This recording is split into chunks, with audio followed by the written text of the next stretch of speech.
Les invitamos a escuchar el Catecismo de la Iglesia Católica, dirigido por Monseñor José Ignacio Munilla.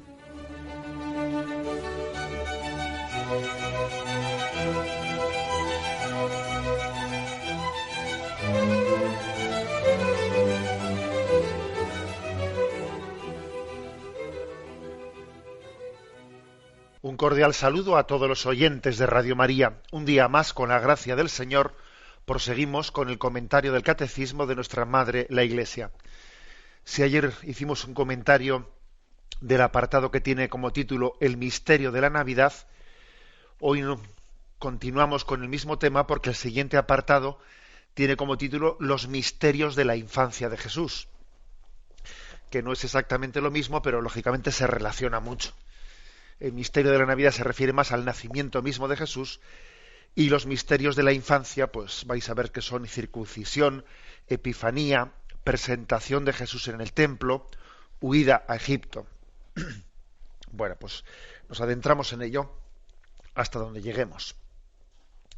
Dice el primero de los misterios de la infancia de Jesús, la circuncisión, punto 527, dice así: la circuncisión de Jesús al octavo día de su nacimiento es señal de su inserción en la descendencia de Abraham en el pueblo de la alianza, de su sometimiento a la ley y de su consagración al culto de Israel, en el que participará durante toda su vida.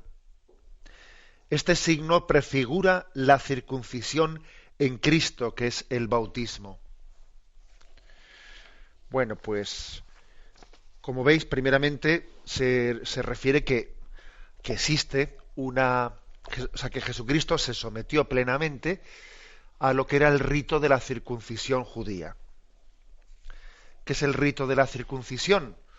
Bueno, pues físicamente hablando es lo que hoy solemos llamar la operación de fimosis. La operación de fimosis, que consiste, pues, que en torno al prepucio del pene del varón, pues se suele quitarle o liberarle de parte de la piel que lo rodea. Bueno, eso que se llama circuncisión, que nosotros pues llamamos esa operación de fimosis, que entre nosotros, me refiero en el mundo occidental en el momento presente, se hace en alguna ocasión con algún motivo determinado, pues porque alguien lo necesite más, ¿no? Pero sin embargo, en este contexto judío es una operación, la de la circuncisión, que se hace a todo varón, ya no por un motivo de que él lo necesite especialmente, no, sino se hace a todo varón, como un signo religioso. Bueno, pues lo sabemos que en el Antiguo Testamento, pues Abraham y toda su familia fueron los primeros circuncidados. Y a partir de ellos, pues el libro del Génesis pide como un signo del pacto con Yahvé, pues este signo de la circuncisión, para hacer como una condición de su alianza con el pueblo judío. Lo tenéis aquí en el capítulo 26 del Génesis. He aquí que hago mi pacto contigo. Serás padre de una muchedumbre de pueblos, de los que saldrán reyes. Tú, de tu parte, y tu descendencia, circuncidad a todo varón, circuncidad la carne de vuestro prepucio, y esa será la señal de mi pacto entre mí y vosotros.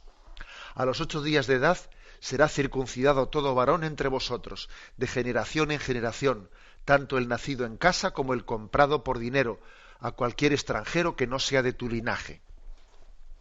Bueno, pues digamos que, por lo tanto, se trata de una antiquísima, pues un signo religioso que, por cierto, no se reduce o no se circunscribe exclusivamente al mundo judío, aunque es verdad que el mundo judío tiene pues una fuerza especial, pero también hay otras tradiciones, incluso en las pirámides de Egipto, que son milenios antes que Abraham, existe alguna grabación de la circuncisión de un adulto en las pirámides de Egipto, y también el Islam, que ya es posterior al cristianismo, practica la circuncisión muy mayoritariamente por los musulmanes, aunque curiosamente no se menciona en el Corán, pero aunque no se menciona en el Corán, suelen practicar muy mayoritariamente la circuncisión, dependiendo un poco de tradiciones. Bueno, y una anécdota que igual alguno no sabrá, que es la siguiente, que entre los cristianos, la reina Victoria de Inglaterra, ella que creía que la familia real inglesa descendía del rey de David, hizo circuncidar a sus hijos y sus nietos, manteniéndose la costumbre de que la familia real de Inglaterra se circuncidaba a los varones hasta el siglo XX, precisamente cuando la famosa princesa Diana se opuso a la circuncisión de sus hijos. Pues es una curiosidad. O sea que, y por ejemplo, en un país de mayoría católica como Filipinas, se circuncida todo el mundo. En Filipinas se circuncida todo el mundo siendo cristiano católico. O sea, es decir, que es verdad que el rito de la circuncisión es muy amplio, incluso en la historia de las religiones, incluso en la historia de las culturas, algo más allá incluso de las religiones, de las culturas, etcétera, y no es tan sencillo pues explicar cuál es el sentido digamos, religioso o cultural de la circuncisión. No es tan sencillo explicarlo, porque como es tan amplio, pero bueno, posiblemente la circuncisión puede nacer, ¿no? Aquí hacemos una hipótesis, pues puede ser como un sentido de apertura al don de la vida, de quitarle obstáculos al don de la vida. Puede ser también un sentido de higiene, pues que igual que en el mundo judío, pues la higiene está muy subrayada en lavarse las manos, etcétera. También es cierto que la circuncisión puede estar ligada a un signo de higiene. Bueno, en cualquier caso, en el mundo judío, desde Abraham, el rito de la circuncisión formaba parte de ese signo, de esa alianza con Yahvé. Y él repetiría esa operación a su pequeño hijo Isaac a los 8 días de su nacimiento. Y por eso se mantenía la costumbre de que a los 8 días de haber nacido los varones eran circuncidados. Por eso dice Lucas 2:21, cuando se cumplieron los 8 días del nacimiento, fue a circuncidar al niño y le dieron de nombre Jesús. Es curioso que es una especie de rito así de... Nosotros lo asemejamos mucho al bautismo. Ahora me vais a permitir que haga aquí una pequeña incursión, pues por el hecho de haber sido obispo de Palencia, ¿no? Y es que en Palencia se mantiene una curiosísima costumbre, y mando un saludo a todos mis antiguos diocesanos de Palencia. El día 1 de enero hay una antiquísima tradición en la que se hace el bautismo del niño Jesús, el día 1 de enero. Uno dirá, pero qué cosas, ¿no? Porque, hombre, Jesús se bautizó de adulto en el río Jordán. Entonces, ¿cómo es que allí se hace ese bautismo del niño el día 1 de enero? Alguno diría, bueno, estos de Palencias que parecen más papistas que el Papa, le bautizan a Jesús de niño, a los 8 días de haber nacido, le bautizan sin esperar a que crezca en el río Jordán, ¿no? Bueno, pues uno podía hacer esa lectura, pero obviamente la cosa no es así. Y curiosamente uno, cuando visita los locales de esa cofradía del bautizo del niño Jesús, ve que en esa cofradía, curiosamente, hay antiguos cuadros sobre la circuncisión del niño Jesús. Y parece ser, bueno, esta es una interpretación que yo he escuchado así a algunos historiadores palentinos, ¿no? Parece ser que es posible que esta fiesta del bautismo del niño Jesús a los 8 días que se mantiene en Palencia pudo ser como una cristianización, una cristianización de algún grupo de judíos que permanecían allí en Palencia y que celebraban la fiesta, ¿no?, de la circuncisión, y entonces queriendo, como tenían una tradición judía, queriendo acercarles al cristianismo, bueno, pues se comienza a celebrar el bautismo del niño Jesús el 1 de enero, que obviamente se está casi confundiendo con la circuncisión del niño Jesús. Bueno, eso es como anécdota anécdota palentina. El caso es que Jesús, en el seno de la familia, de la Sagrada Familia, pues es circuncidado como todo judío. Y allí también el rito de la circuncisión era un rito en el que se le ponía un nombre. Se le ponía ese nombre. Por ejemplo, en Lucas 1:59 comenta que Isabel y Zacarías llevaron a su hijo Juan el Bautista, para circuncidarlo. A los 8 días llevaron a circuncidar al niño. Querían que se llamara Zacarías como su padre, pero la madre dijo, no, se llamará Juan. O sea que era un rito en el que se le ponía también el nombre. Vamos, un poco para entendernos, es como nuestro bautismo. Pero fijaros, aunque es verdad que el cristianismo, o sea, el judaísmo, ante la novedad de Jesucristo, abandonó el rito, ahora hablaremos de esto, ¿no? Abandonó el rito de la circuncisión, porque Cristo era la novedad y ya la circuncisión era superada. Sin embargo, oponer no se opone, la circuncisión al bautismo. Y de hecho existen pueblos cristianos como los coptos, como los etíopes, etcétera, cristianos que se circuncidan. Todavía hoy, quiere decir, pues que han sido las tradiciones cristianas más ligadas a la cultura judía. O sea, que se hicieron cristianos, pero sin llegar a abandonar totalmente las culturas judías. La polémica allí surgió en un momento determinado, al poco tiempo, pues cuando Pablo comienza a predicar el Evangelio, pues en lugares paganos.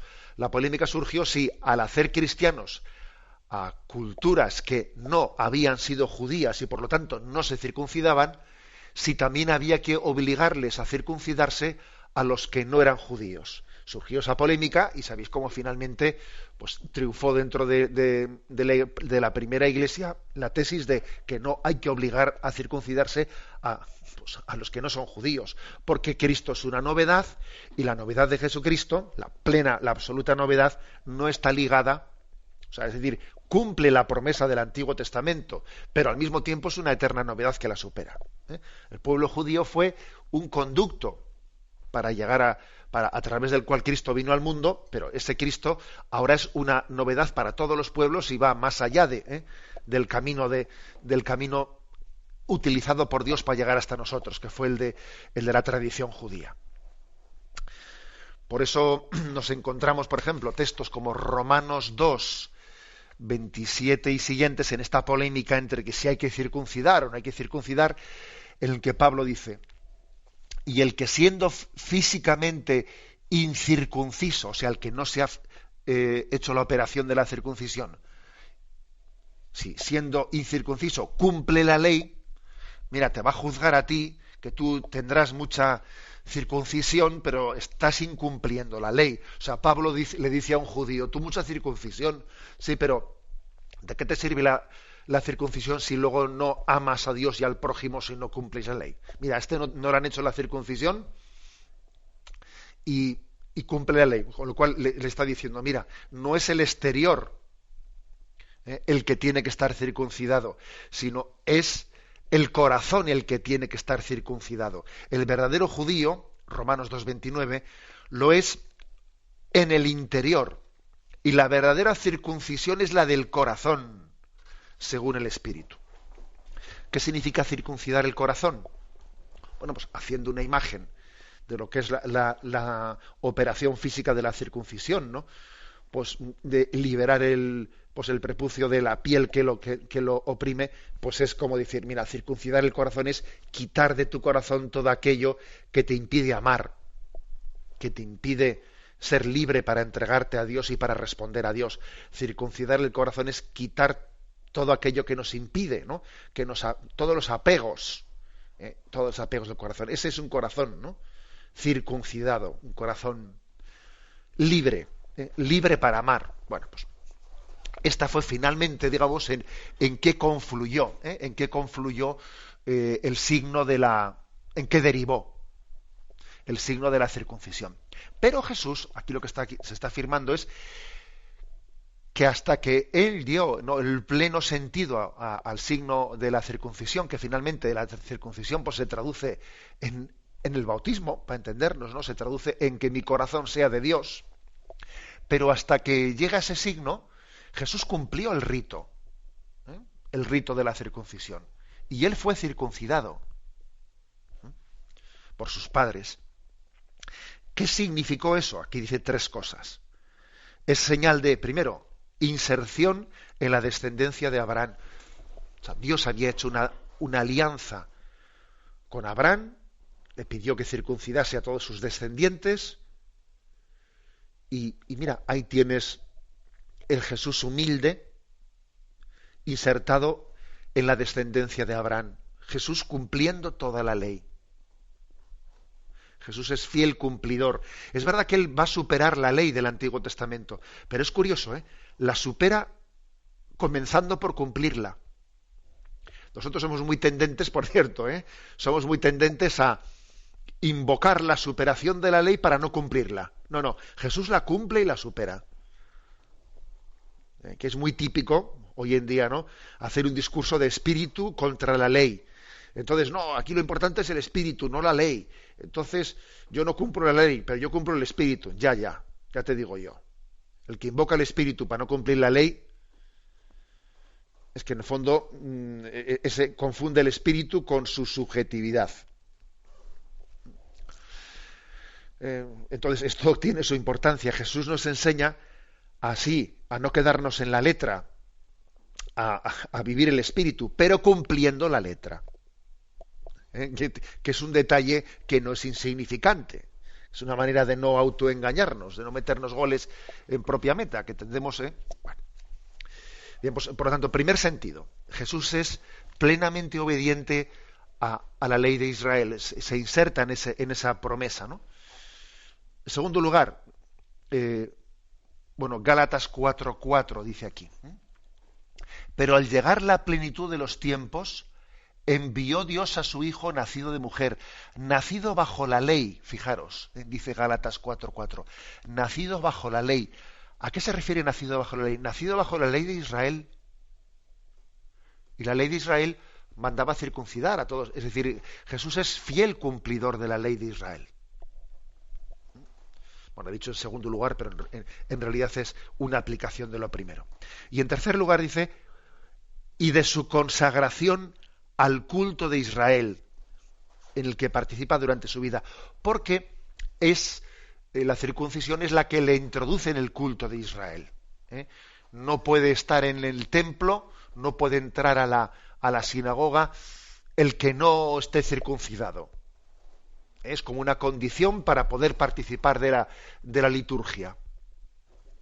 La liturgia tiene esa condición. Allí no puede entrar un pagano, un incircunciso.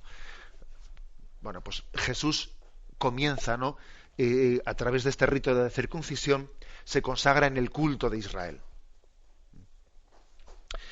Bien, pues este es el signo. Finalmente, como hemos dicho, pues va a derivar, pasará a significar la circuncisión en Cristo, que es el bautismo. Y fijaros que dice aquí Colosenses, capítulo 2, versículos del 11 al 13, dice: en Cristo fuisteis circuncidados con una circuncisión no quirúrgica, sino mediante el despojo de vuestro cuerpo mortal, por la circuncisión en Cristo.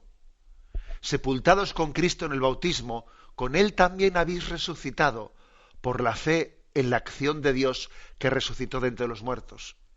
Y a vosotros, que estabais muertos en vuestros delitos y en vuestra carne incircuncisa, os vivificó también juntamente con Él, y os perdonó todos vuestros delitos. O sea que ved cómo San Pablo, en esta carta a los Colosenses, vuelve a utilizar la imagen de la circuncisión, pero para espiritualizarla. Es decir, que esto no es una circuncisión quirúrgica, que ahora no se trata de quitar la piel, no, se trata de nacer a un hombre nuevo, de que mi circuncisión sea en Cristo. Él fue el que quitó las barreras que me impidían amar. Él fue el que quitó las barreras que separaban a los pueblos, o que nos separaban del prójimo, o que nos separaban de Dios. Hemos sepultado al hombre viejo y ha nacido el hombre nuevo circuncidado en Cristo. Por lo tanto, finalmente Cristo cumplió el rito de la circuncisión, pero él lo llevó a su pleno sentido espiritual, que es el que se vive en el bautismo. Tenemos un momento de reflexión y continuaremos enseguida.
Escuchan el programa Catecismo de la Iglesia Católica con Monseñor José Ignacio Munilla.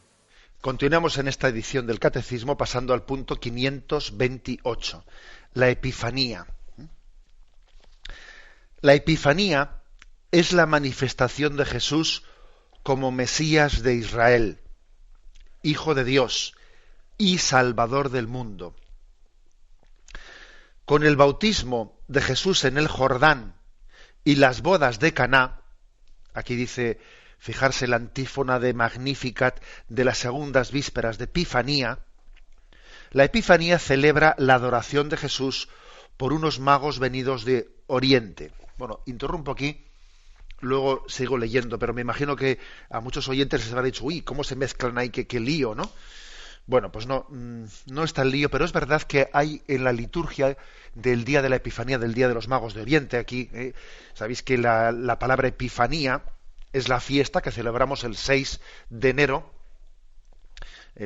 que popularmente se llama como la fiesta en España por lo menos, se dice la fiesta de los Reyes Magos, pero bueno, litúrgicamente es la fiesta de la Epifanía. Bueno, pues resulta que en las segundas vísperas, o sea, del Día de Reyes por la tarde, hay una antífona que yo recuerdo que, ya yendo al seminario, cuando la comencé a rezar y para mí era absolutamente pues novedosa, pues llama mucho la atención, llama mucho la atención. Y entonces, ¿qué dice esa antífona? Fijaros lo que dice. Rezada el Día de Reyes por la tarde, dice: veneramos este día santo, honrado con 3 prodigios. Hoy la estrella condujo a los magos al pesebre. Hoy el agua se convirtió en vino en las bodas de Caná. Hoy Cristo fue bautizado por Juan en el Jordán para salvarnos. Y claro, uno lee esto el día de los magos y dice, pero vaya lío, ¿no? Aquí han mezclado 3 cosas y además dice que las 3 han sido hoy. Pero bueno, si Jesús el día de los magos, pues todavía estamos hablando de que es un niño recién nacido. Y lo de las bodas de Caná tuvo lugar cuando comenzó la vida pública. Y el bautismo de Jesús en el Jordán, pues lo mismo. ¿Cómo se mezclan estas 3 cosas, no? Bueno, pues es interesante ver esto. Por esto el Catecismo ha traído a colación esa antífona. Hay que decir que, bueno, pues para explicar por qué se mezcla todo eso, que la Epifanía significa la manifestación de Jesucristo. Es una palabra griega que viene de epi y faino, brillar, manifestarse. Fue San Pablo el que dijo a Tito, En el capítulo 2 de la carta a Tito dice, apareció, o sea, epifane, apareció la gracia de Dios,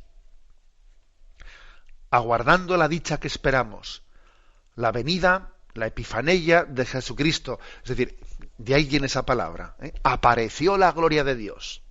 Epifane, ¿no? Significa, por lo tanto, manifestar, revelarse, aparecer. Esta fiesta de la Epifanía tuvo su origen en las iglesias de Oriente. En el siglo III sabemos que los cristianos de Egipto celebraban la fiesta de la Epifanía, y de allí debió de pasar a Jerusalén y a Siria en el siglo IV. Y en Oriente, a la hora de celebrar la Epifanía, la manifestación del Señor, se mezcló con la fiesta entendida como su nacimiento, o sea, nace y se manifiesta. Es decir, sin hacerla al principio, ellos no hacían la distinción de nació el 24 o 25 de diciembre y luego la Epifanía es unos días más atrás. No, sino que al comienzo de esa fiesta en Oriente, la Epifanía era el nacimiento y la manifestación todo al mismo tiempo. Por eso ahora uno, cuando va a la Iglesia Ortodoxa, allí ve que el nacimiento de Jesús se celebra al mismo tiempo que el Día de los Magos, como si todo hubiese tenido lugar el mismo día.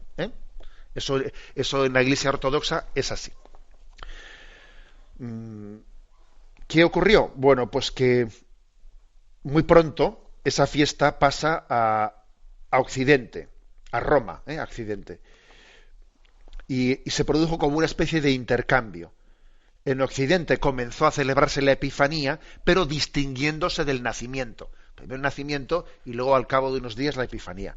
O sea que de Oriente se trajo a nosotros la Epifanía y nosotros también a Oriente le llevamos la fiesta de la Navidad como separándola de la Epifanía. De manera que en Oriente, excepto los ortodoxos, los cristianos, o sea, los católicos orientales, sí distinguen el nacimiento de la Epifanía unos días más atrás. Ese fue un poco el origen de cómo se diversificó, porque el asunto era si lo celebramos todo el mismo día o si lo separamos unos días, como finalmente hemos hecho, excepto de los ortodoxos que lo celebran todo al mismo tiempo. La manifestación de la Epifanía de los magos de Oriente lo celebran a la vez que el nacimiento de Jesús.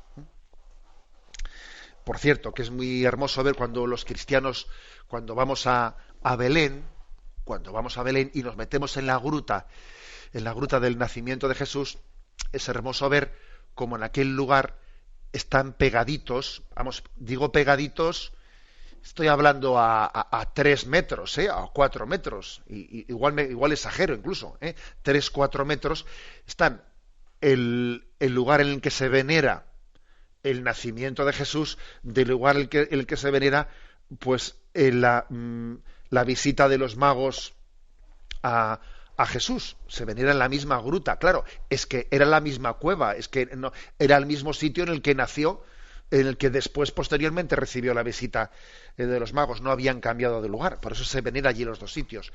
El altar, la estrella de nacimiento de Belén, está guardada por los ortodoxos y el lugar del nacimiento, o sea, de la visita de los magos de Oriente está custodiado por nuestros franciscanos católicos. Bueno, bien, es verdad que existe pues una capacidad y un permiso, por supuesto, de poder visitar las dos comunidades, ambos lugares que están pegados, que están juntos. Bueno, esa primera explicación. Pero doy un paso más, porque alguno dirá, bueno, pero usted había empezado a explicar lo de la antífona esa. Sí, me he quedado un poco por el camino. Perdonad que me enrollo, como se dice. Quería explicar que la antífona del Magnífica del Día de los Reyes dice: hoy la estrella condujo a los magos al pesebre. Segundo, hoy el agua se convirtió en vino en las bodas de Caná. Hoy Cristo fue bautizado por Juan en el Jordán. Entonces, ¿por qué juntamos estas tres cosas? Bueno, porque la Epifanía viene a condensar en una sola festividad las manifestaciones del Señor. Epifanía significa, como hemos dicho, aparición, manifestación. Y entonces, la Epifanía quiere, como decir, teológicamente, hoy celebramos el día en que la estrella condujo a los magos hasta el pesebre. Teológicamente, hoy celebramos el día en el que Jesús se bautizó en el Jordán y al bautizarse en el Jordán se manifestó, porque se escuchó una voz que decía: este es mi Hijo, el amado, escuchadle. O sea, es decir, hay una epifanía en el momento del bautismo del río Jordán. Este es mi Hijo amado, en que tengo mis complacencias. Y el momento en el que Jesús aparece en las bodas de Caná, que es su primer signo público, según el Evangelio de San Juan, la primera vez que él se manifiesta, la primera vez que hace un milagro, un signo de la conversión del agua en vino, es el primer momento en el que se manifiesta. Luego la palabra epifanía, como significa manifestación, descubrimiento, revelación, teológicamente, claro, no históricamente, porque son días distintos, ¿no? Pero teológicamente se dice, ¿no? Veneramos en este día 3 prodigios. Hoy la estrella condujo a los magos al pesebre. Hoy el agua se convirtió en vino en las bodas de Caná. Hoy Cristo fue bautizado por Juan en el Jordán para salvarnos. Creo que esto es importante, pues para entender la liturgia de ese día y para decir, epifanía es revelación, es manifestación. Y teológicamente todos los momentos en los que Jesús se manifestó, se reveló, se descubrió, teológicamente, digamos, confluyen en ese día 6 de enero. Aunque ya sabemos que históricamente cada uno tiene su momento distinto, pero hay que distinguir lo que son las conmemoraciones históricas de lo que es las evocaciones teológicas, ¿no? Pues que eso, que es más amplio, lógicamente. Bien, tenemos un momento de reflexión y continuaremos enseguida.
Continuamos con este punto 528 sobre la Epifanía. Bien, dice, en estos magos, representantes de religiones paganas de pueblos vecinos, se refiere a los magos de Oriente, el Evangelio ve las primicias de las naciones que acogen por la encarnación la buena nueva de la salvación. La llegada de los magos a Jerusalén para rendir homenaje al rey de los judíos, que así se dice textualmente Mateo 2.2, hemos venido para rendir homenaje al rey de los judíos, así se presentan esta gente ante Herodes. Muestran que buscan en Israel a la luz mesiánica de la estrella de David, al que será el rey de las naciones. Es por lo tanto una imagen de todos aquellos pueblos paganos que están en búsqueda. Porque afortunadamente Dios también ha sembrado una semilla de búsqueda de Él en todos los pueblos, no solo en el pueblo elegido para revelarse. En el resto de los pueblos, Dios también ha dado como un sentido religioso.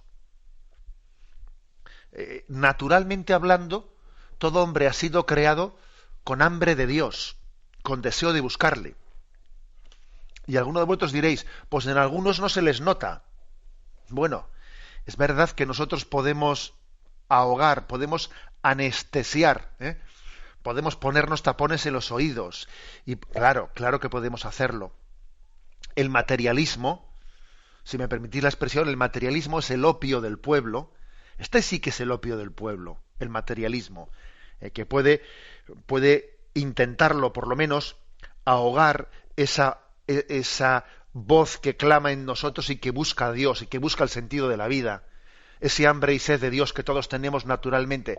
El materialismo planteado como si todo en la vida no fuese dinero y fuese, es una especie de opio del pueblo, que ahoga la voz que Dios ha puesto en ti para que solamente pienses en esto, ¿no? En lo efímero, en lo pasajero, en el dinero, Bien, pero aún así, siempre hay momentos en los que esa voz que Dios ha sembrado en nosotros se hace notar. Y cuando tienes crisis y tienes momentos y esa voz, aunque tú la habías amordazado y le habías puesto esparadrapo en la boca para que no hablas y te habías puesto tapones en los oídos, aún así es perseverante, ¿sabes? Y llega el momento del domingo por la noche en la almohada y esa voz se hace oír cuando uno dice, vaya fin de semana que he pasado de asco y ahora vuelvo a empezar a trabajar y otra vez otra semana, otra vez no sé qué asco de vida. Y entonces esa voz dice, pero ¿qué sentido tiene esta vida? Esa voz vuelve a hacerse notar en ti. Bueno, pues bien, digamos que esos magos que vienen de Oriente son imagen de los pueblos paganos en los que Dios puso esa semilla, puso esa voz, puso esa altavoz en su conciencia. Y están buscando. Y por ejemplo, dice, aquí el Catecismo nos remite, el libro de los Números, capítulo 24, versículo 17. Dice, lo veo, aunque no para ahora, lo diviso, pero no de cerca. De Jacob avanza una estrella, un cetro surge de Israel, aplasta las sienes de Moab, el cráneo de todos los hijos de Set. Es decir, hay profecías que nos hablan de una estrella que surge. Una estrella que surge. Se nos refiere, por ejemplo, también a Apocalipsis 22, 16. Yo, Jesús, he enviado a mi ángel para daros testimonio de lo referente a las iglesias. Yo soy el retoño y el descendiente de David, el lucero radiante del alba. O sea, que había muchas imágenes que hablaban de la llegada del Mesías como un lucero radiante, como una estrella que surge, que dice el libro de los Números 24, 17. Y todo esto confluye en ese momento en el que Herodes, dice, convocó a todos los sumos sacerdotes y escribas del pueblo, y por ellos estuvo informando del lugar donde tenía que nacer el Cristo. Ellos le dijeron, en Belén de Judea, porque así está escrito. Y tú, Belén, tierra de Judá, no eres ni mucho menos la menor entre los principales clanes, porque de ti saldrá un caudillo que apacentará a mi pueblo Israel. Bueno, esto quiere decir que esos magos de Oriente están en búsqueda, que tienen una actitud de búsqueda desde la semilla que Dios ha sembrado en ellos. Una semilla que tiende a buscar la verdad, a buscar el bien, a buscar la luz. Bueno, continúa diciendo, su venida significa que los gentiles no pueden ni descubrir a Jesús y adorarle como Hijo de Dios y Salvador del mundo, sino volviéndose hacia los judíos. Juan 4, 22. Y recibiendo de ellos su promesa mesiánica tal y como está contenida en el Antiguo Testamento. ¿Os acordáis del pasaje del Evangelio en el que Jesús habla con la samaritana? Y hay un momento en el que tienen esa especie de... Bueno, porque los samaritanos tenían una tradición distinta a los judíos, y la samaritana le dice a Jesús, bueno, pero vosotros decís que hay que adorarle a Yahvé en Jerusalén, y nosotros decimos que hay que adorarle a Yahvé en este monte, en Garizim. Y entonces Jesús le dice, mira, la salvación viene de los judíos. O sea, que no se anda con historias en la respuesta que le da la mujer. Mira, la salvación viene de los judíos. Jesús no se apunta a la teoría del pluralismo religioso, si me permitís un comentario extemporáneo. No, Jesús no se... Desde luego es muy difícil pretender basarse en el Evangelio para apuntarse a esa teoría de que de todas las religiones viene la salvación. No, mire usted, eso no es verdad. Jesús dice, la salvación viene de los judíos, le dice a la mujer, pero llegará un día en que ni aquí, ni en Garizim, ni en Jerusalén, ni en el monte de Jerusalén, será el lugar para adorar al Dios verdadero, sino que los verdaderos adoradores adorarán a Dios en espíritu y en verdad.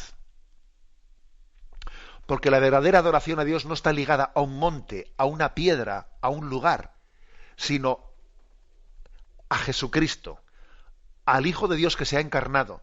Y el templo de Dios será allí donde esté Jesucristo. Ese será el templo de Dios.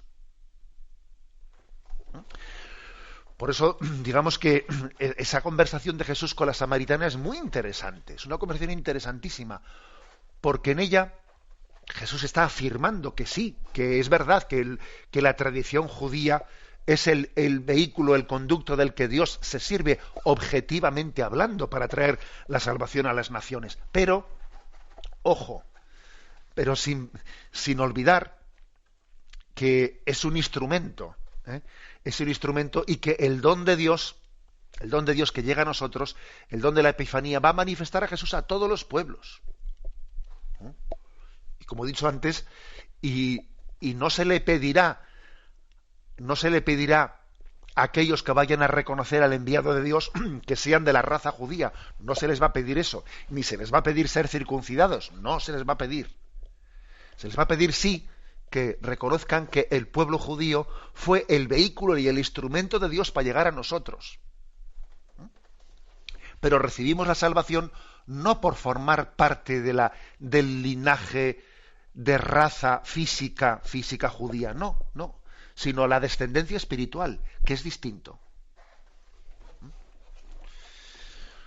Bueno, por eso tiene tanta importancia el tema de la Epifanía, porque fijaros que reciben la herencia de la salvación unos magos que vienen de Oriente que no son judíos, ni están circuncidados, ni pertenecen a esa... Bueno, no nos consta, por lo menos. Continúa diciendo, la Epifanía manifiesta que la multitud de los gentiles entra en la familia de los patriarcas y adquiere la israelítica dignitas, la dignidad israelítica. O sea, nosotros tenemos una dignidad israelita. Cuando nosotros vamos a Jerusalén y vemos aquel pueblo, o sea, nos sentimos espiritualmente judíos. Olvidémonos ahora de todos los líos políticos que tienen montados allí. Estamos hablando en el sentido espiritual de la palabra. Nos sentimos parte de la herencia espiritual de Israel. Nosotros somos de alguna manera parte de esos tres paganos de Oriente, de países que no sabemos de dónde venían exactamente, que fueron allí y descubrieron desde la particular búsqueda que ellos tendrían desde sus culturas, ¿no? Allí descubrieron un camino que les llevó hasta Jesucristo y descubren el lugar al objetivo de la revelación de Israel como mediación para todos los pueblos. Formamos parte de esos paganos que hemos participado, como dice aquí, de la israelítica dignitas, de la dignidad de Israel. Recibimos la herencia de los patriarcas.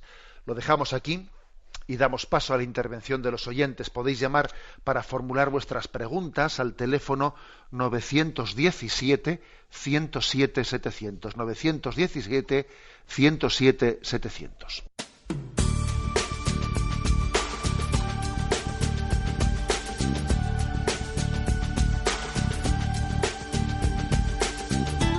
Radio María le ofrece la oportunidad de recibir en su casa sus programas favoritos.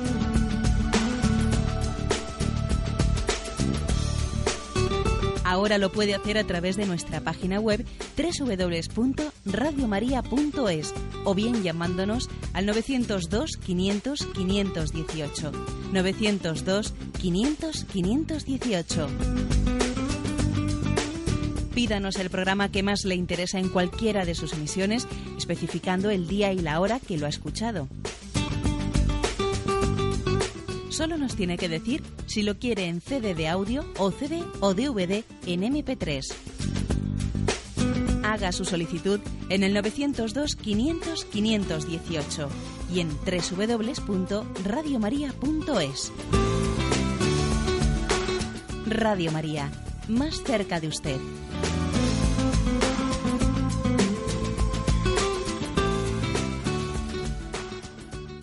Sí, muy buenos días. Sí, buenos días. Adelante, señor. lo escuchamos. Soy Juan Alfonso Martínez, de Castellón. Encantado, adelante. Muy bien. Resulta que leí de un jesuita que se llama Masía, que, acerca de la Cuaresma y todo esto, que digamos que Jesús no ayunó 40 días, que no se le apareció el diablo en las tentaciones, que las tentaciones fueron un puro simbolismo y que por tanto un cristiano maduro pues no tenía que creer en el demonio. Yo no sé acerca de esto cómo se puede responder, porque suena un poco raro todo esto, ¿no? Sí.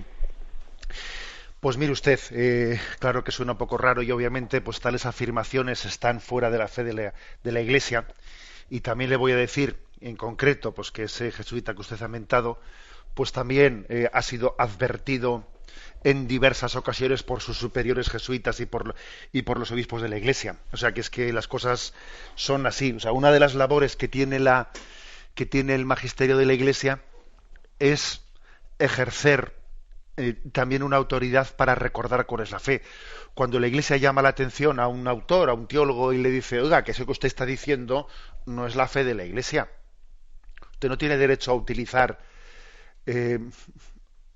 su nombre, el ministerio de la predicación, el púlpito que la Iglesia le ha encomendado para predicar pues una fe distinta a la que le hemos encomendado.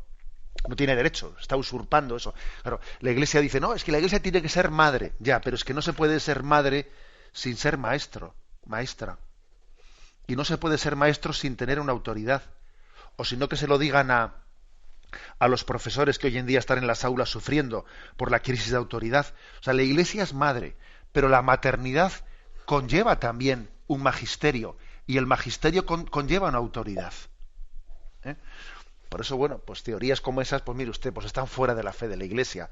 O sea, la existencia del demonio, la existencia de los ángeles y de los ángeles caídos es dogma de fe en la Iglesia católica. Y ahora viene uno y dice que no, pues oiga, usted no puede ser teólogo católico.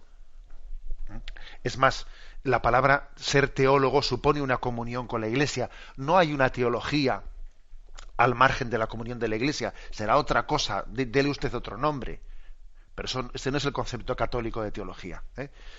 Bueno, esto he dicho con todo el respeto y todo el cariño, pero es que lo cortés no quita lo valiente, y creo que tenemos que estar totalmente desposados con la caridad al mismo tiempo que estamos totalmente desposados con la verdad. O sea que caridad y verdad no se pueden contraponer. Damos paso a un siguiente oyente. Buenos días. Sí, buenos días. Soy María llamé también ayer del campamento de Salle. Es que ayer estuve en la exposición de la Madre Teresa. He estado 2 veces. He llevado 2 veces a varias personas y habló, me gustó mucho, y sobre todo el vídeo y la habitación donde está, no me de donde estuvo ella. Perdone que es que me pongo un poco nerviosa. Y dijo que lo más importante que la crucifixión fue la agonía y el sudar sangre, el abandono que sintió y la soledad era Getsemaní. Le digo una palabrita, pues sí, vamos a ver algo que configura mucho la espiritualidad de la Madre Teresa es esa expresión de tengo sed de Jesús, pero al mismo tiempo tengo sed vivido en medio del abandono que vivió Jesús en la cruz, ¿no? Porque después hemos conocido, cuando se han publicado las cartas de la Madre Teresa de Calcuta dirigidas a su director espiritual, hemos conocido que la Madre Teresa tuvo una fuerte noche oscura, una noche oscura muy grande. Ha sido de los santos que en la historia de la Iglesia conocemos que tuvo una noche oscura más continua, permanente, porque generalmente los santos han tenido noches oscuras, pero han sido más transitorias. La de la Madre Teresa es que prácticamente duró casi toda su vida, después de haber tenido pues la manifestación en la que el Señor le decía que formase su nueva orden religiosa, y es que prácticamente fue entrar en noche oscura y vivir así casi toda su vida. Y dicen pues un poco los maestros de vida espiritual, que en el caso de la Madre Teresa, esa noche oscura tan prolongada pudo tener una razón de ser, y es que como a la Madre Teresa le tocó ser, ¿no?, para mortificación suya, le tocó ser una santa de los tiempos mediáticos, y venga que periodistas, y venga que tal, y todo eso en el fondo es es una ocasión de dar gloria a Dios, pero es un peligro también para nuestra vanidad y para muchas cosas, ¿no? Que Dios le pudo preservar de la vanidad a través de una noche oscura, de ser considerada como santa, y ella en una noche oscura, sintiéndose interiormente totalmente en la oscuridad, sintiéndose pecadora, sintiéndose que incluso a ella le parecía que incluso se iba a condenar, ¿no? Esa noche oscura tan grande le pudo preservar de cualquier atisbo de vanidad, ¿eh? Y bueno, pues es una explicación que yo en una ocasión escuché, ¿no?, a alguien que la había conocido muy de cerca. Y lo importante es ver que de esa manera ella se identificó con Jesucristo, con ese Jesucristo que incluso en la cruz dice: Dios mío, ¿por qué me has abandonado? Al mismo tiempo que hace un acto pleno y total, ¿no?, de abandono en el Señor, cuando dice: todo está cumplido. Damos paso a un siguiente oyente. Buenos días. Sí, buenos días, monseñor. Sí, adelante. Mire, quería darle muchas gracias por su programa, y siempre que lo escucho no puedo dejar de dar gloria a Dios por el Espíritu Santo que se derrama con su sabiduría en sus servidores, ¿no?, y en su iglesia. Yo lo que me encantó el programa de hoy, me gustó muchísimo por la enseñanza, y me parece tan rica escuchando hablar de la Epifanía del Señor. Pero yo la duda mía es, monseñor, es que a ver si usted me lo aclara un poquito, es que donde vivo yo vengo de un país muy pobre, claro, y no estamos, gracias a Dios, o no sé si gracias a Dios, por qué motivo, es que no tenemos metido en la vida estos asuntos del regalo, de los reyes, regalos, ¿no? De hecho, yo de niña nunca tuve ningún regalo, porque mis padres eran muy pobres.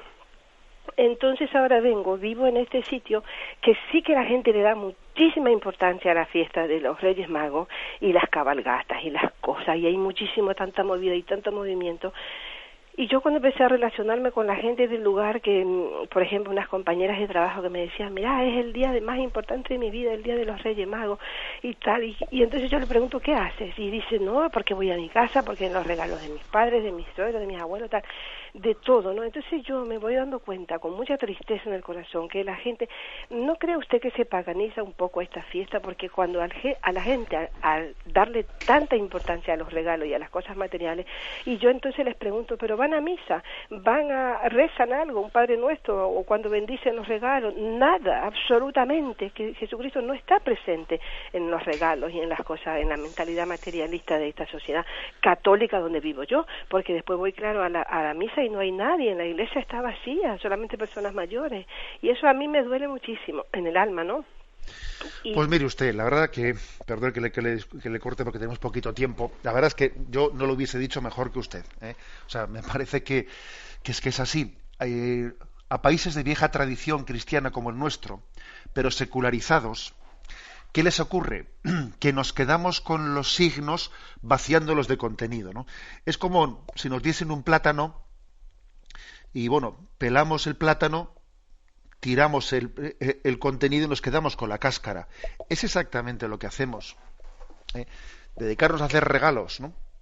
Olvidando de que Cristo es el regalo de Dios para nosotros, pues es que es como pues que el día de Todos los Santos nos liamos a poner flores en las tumbas de nuestros difuntos, olvidando que San Bernardo fue el primero el que se le ocurrió poner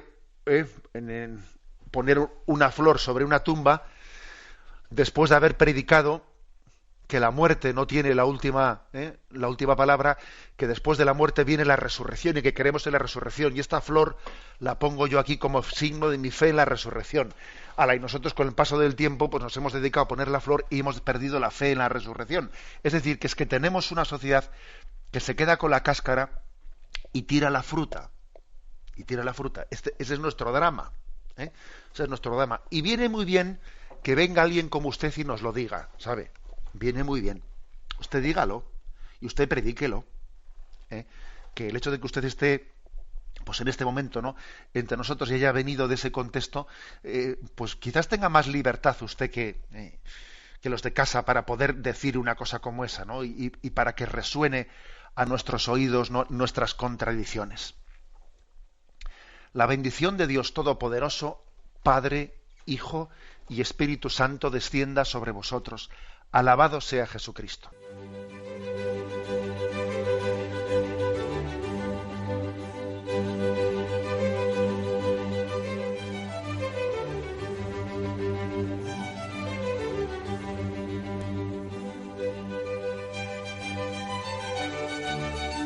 Han escuchado en Radio María el Catecismo de la Iglesia Católica, un programa dirigido por Monseñor José Ignacio Munilla.